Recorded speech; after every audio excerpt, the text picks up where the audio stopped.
Okay, so I just came back from watching the American Speak No Evil remake and oh boy was I in for a treat. For simplicity purposes, I am now going to randomly enumerate what I liked and did not like about the movie, and due to me being a lazy f***, I am just going to refer to every character by their names that they have in the remake, no matter if I am talking about the original movie or the remake. I also highly recommend to you to only watch this video once you have seen both versions of Speak No Evil, since I am not going to introduce anything off the ground and instead talk about lots and lots of spoilers regarding both movies. Anyway, moving on. I love that unlike with horror movies such as Cabin Fever or Funny Games, this movie was not a shot-for-shot remake, bringing new ideas to the table and thereby legitimizing its very existence.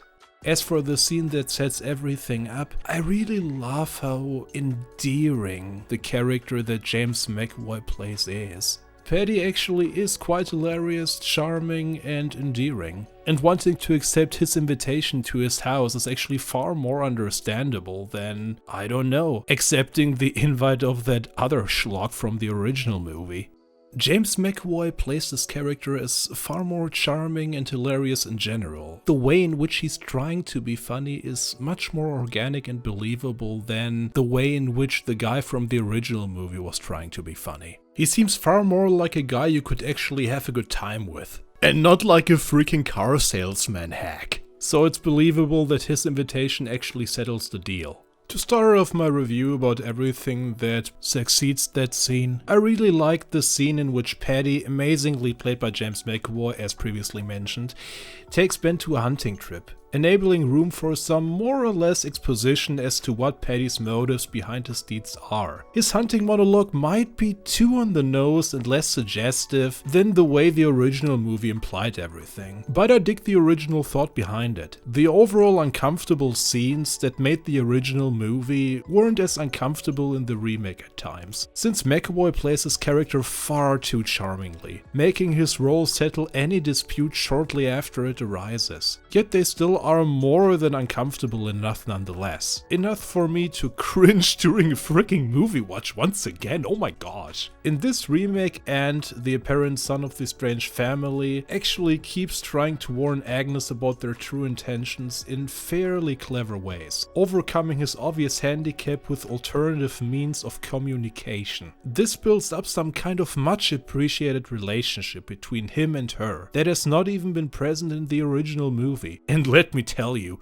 the payoff is huge. Agnes, an innocent child, finding out about the strange family secret was much more intense to me than one of her parents stumbling over the evidence like in the original. The way Ant, under heavy breath and anxiety, tries to convey his message to her via showing her the photo collage of his kidnappers is just top-notch terrifying. The only thing turning this scene even more frightening than it already was is the music. It's just very refreshing to see this kid actually trying to escape a situation. What even was his deal in the original movie? Was he so traumatized that he was just done with everything and accepted his fate?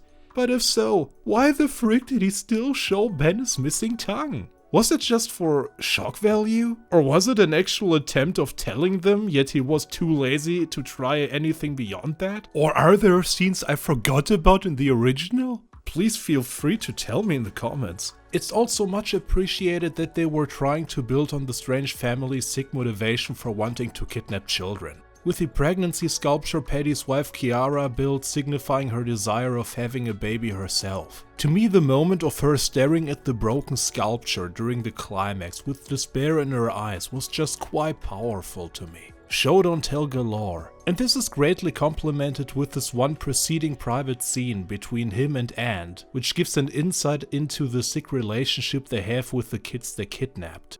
It emphasizes that there is more behind them kidnapping children than just mere thrill. It's about coping with their own imperfect lives. To top it all off, Paddy quoting "This be the verse" during the restaurant scene was just thoroughly fitting.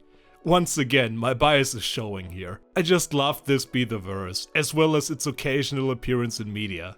Shout out to your series of unfortunate events. When Paddy eventually reveals his true colors to the family, his verbal elaboration on why he does what he does might seem a bit too expository and less subtle than in the original movie, yet it's perfectly serviceable and might give the viewer more insight into his psyche than he did in the original movie. What stands out the most to me is that in this movie, unlike the first one, nobody actually dies.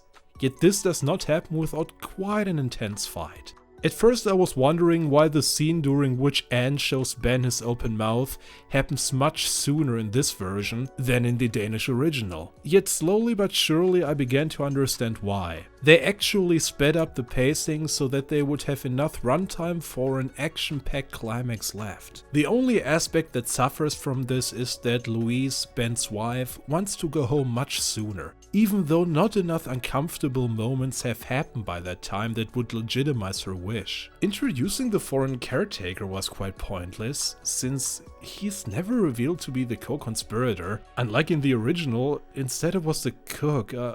I let that slide, whatever. I can't stress enough how much I appreciate that in this movie, unlike in the first film, everybody in this gets to live, even Ant. The fact that he himself gets to kill his torturer by smashing his head, to me is satisfying beyond comprehension, and quite poetic as well. Quite a step up from drowning if you ask me. I wonder if the movie would have been as entertaining to me if I hadn't watched the original one beforehand. The fact that I was not sure whether or not everyone would survive in this version, since in the original everybody dies despite the conspirators and Agnes who, well, gets her tongue cut off, sure gave me an adrenaline kick. The question if the movie can stand on its own without relying on my interest for the first movie, cough cough looking at you Disney remakes, remains to be seen. Only time will tell if this movie can actually stand on its own. All in all, I'm glad that both versions exist. The original one needed to be grim and merciless in order to bring a message across that, especially in the West, has become more important than ever. Let's be honest here. A message about standing up for yourself and not just letting evil do whatever it wants,